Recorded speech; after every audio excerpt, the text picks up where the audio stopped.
Welcome back. Well, as we've been reporting, the US and UK have removed some troops from a major military base in Qatar as President Trump considers whether to take action against Iran over its crackdown on anti-government protests.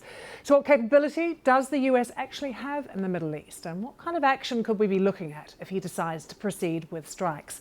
Well, Security Brief's Mikey Kay, a former British military planner, is here to explain. Very good to see you, Mikey. But firstly, to this base in Qatar, the Udeid base, which we know the US and UK troops have been evacuated from. Just explain the significance of this base to the US and to the region. Al Udeid is the largest US military base in the Middle East. It's got over 10,000 troops.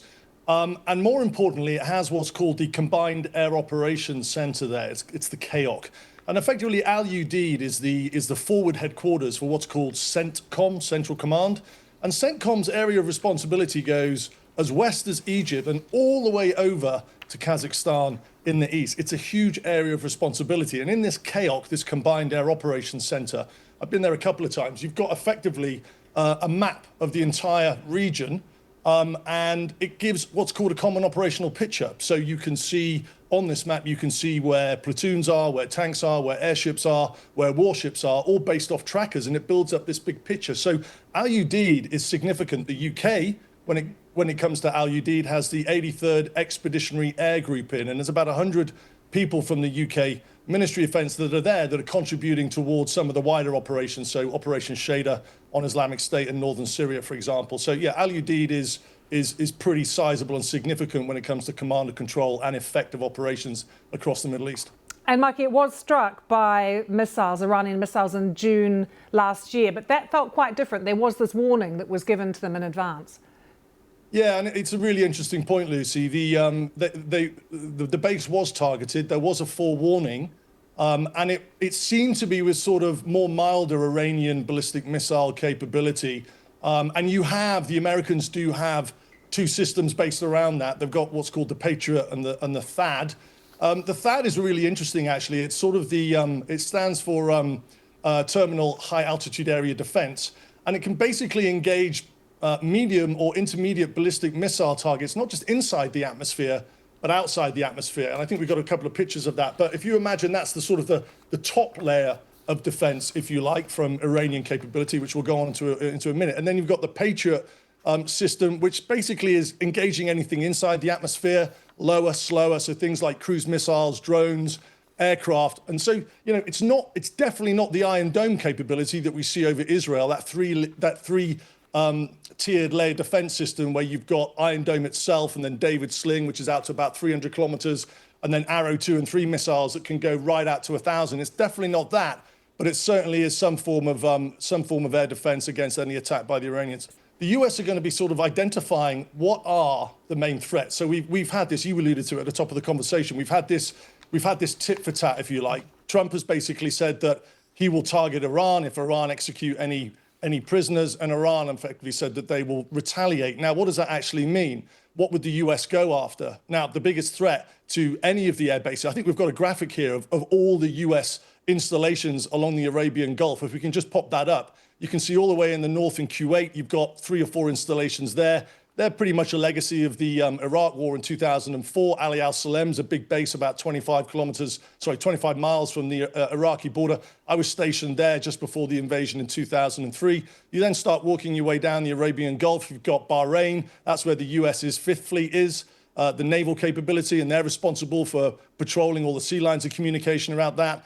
You've got UAE, where there's an Air Force base, and then you've got Al Udeid. So when it comes to target sets of Iran, they're sizable and significant installations and facilities that the US would want to defend against. So what does that mean? That means that the US are going to target Iran's ballistic missile defense capability. Now, Iran, prior to the 12-day war in June last year, had the most, and probably still does, the most diverse inventory of ballistic missiles. You then add on top of this something called the hypersonic missile, which is the Fatah missile. This is a complete new ballgame when it comes to American defending against this type of system. The Fatah is a hypersonic missile. It's thought to have been used on Tel Aviv already. It can travel up to speeds of Mach 5 plus, so 5 times the speed of sound. But the really interesting bit, Lucy, about this is it's got what's called a hypersonic glide vehicle on the top. So any ballistic missile normally takes a parabolic path. And what that means is it's much easier to anticipate where that parabolic's going and you can target it. With a hypersonic missile, it's got the ability to steer its own warhead. So it goes out of that parabolic style and it makes it much, much harder to defend. And it is debatable whether THAAD or Patriot could actually defend against this type of missile. So targeteers, they're going to be looking at where that is. They're going to be looking at where aircraft on the ground are. So they want to target aircraft before they even get airborne. We saw that in Venezuela a couple of weeks ago. So that's pretty much the US target set. Mikey, I know you've been looking into this, but what about the relationship between Iran and Russia? Is there the possibility that since June last year, Russia's been helping Iran out a little bit more? Lucy, I think that's 100% accurate. I look at all the reports and all the think tanks and where the information's coming from.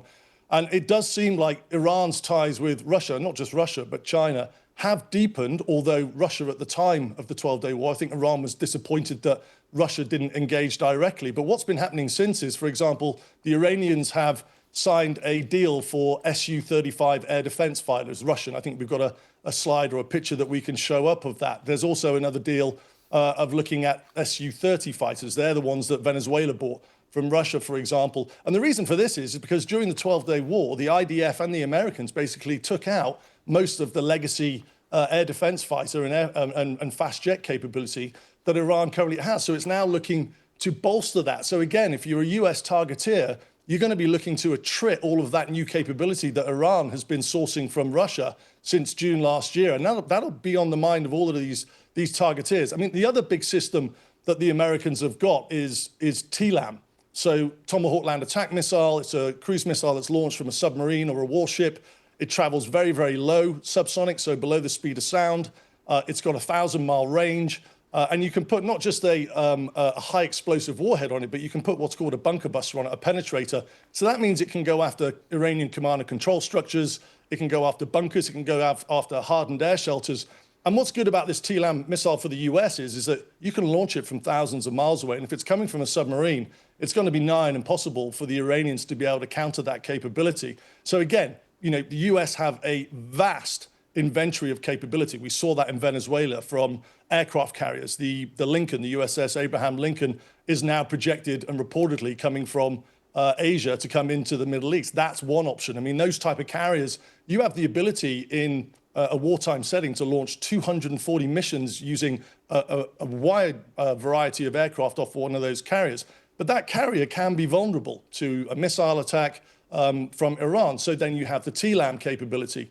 You have the jets getting airborne off the carrier. There's a whole inventory at play here that the US will marry to the type of targets that they're looking at that we've just spoken about.